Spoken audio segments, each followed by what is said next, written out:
நமது கூட்டமைப்பு சங்கத்தின் சார்பாக மிகப்பெரிய ஒரு ஆர்ப்பாட்டத்தை நடத்த இருக்கிறோம். ஏன் இந்த ஆர்ப்பாட்டம் பார்த்தீங்கன்னா, டூ வீலர் பைக் டாக்ஸி தடை செய்ய வேண்டும். அதே மாதிரி பார்த்தீங்கன்னா, ஆட்டோ கட்டணங்கள் 11 ஆண்டாக ஏற்றப்படாத ஆட்டோ கட்டணங்கள் ஏற்றப்பட வேண்டும். சொந்த பயன்பாட்டு வாகனங்கள் அது டூ வீலர்லேருந்து பார்த்தீங்கன்னா கார் வரலாம், மிகப்பெரிய ஒரு இழப்பு.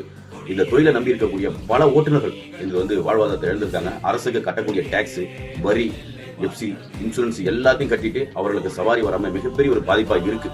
இன்னும் எண்ணற்ற கோரிக்கை இருக்கு. ஆனா முக்கியமா பாத்தீங்கன்னா, எங்களோட முக்கிய கோரிக்கை பாத்தீங்கன்னா, ஆட்டோமீட்டர் கட்டணம் உயர்த்த வேண்டும். 11 ஆண்டுகளாக உயர்த்த வேண்டும். டூ வீலர் டாக்ஸி சொந்த பயன்பாட்டுக்கு வாங்கின டூ வீலர் டாக்ஸி தடை செய்ய வேண்டும்.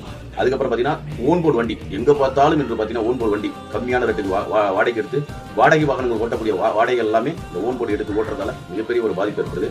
இதை முன்னெடுத்து 10/12/2024 அன்று மிகப்பெரிய ஒரு ஆர்ப்பாட்டத்தை நமது போக்குவரத்து ஆணையர் அலுவலகத்துக்கு முன்பு பண்ண இருக்கிறோம். அதனால அனைத்து ஆட்டோ ஓட்டுநர்களும், கார் ஓட்டுநர்களும், டாடா ஏசி ஓட்டுநர் அனைவரும் வரணும். இந்த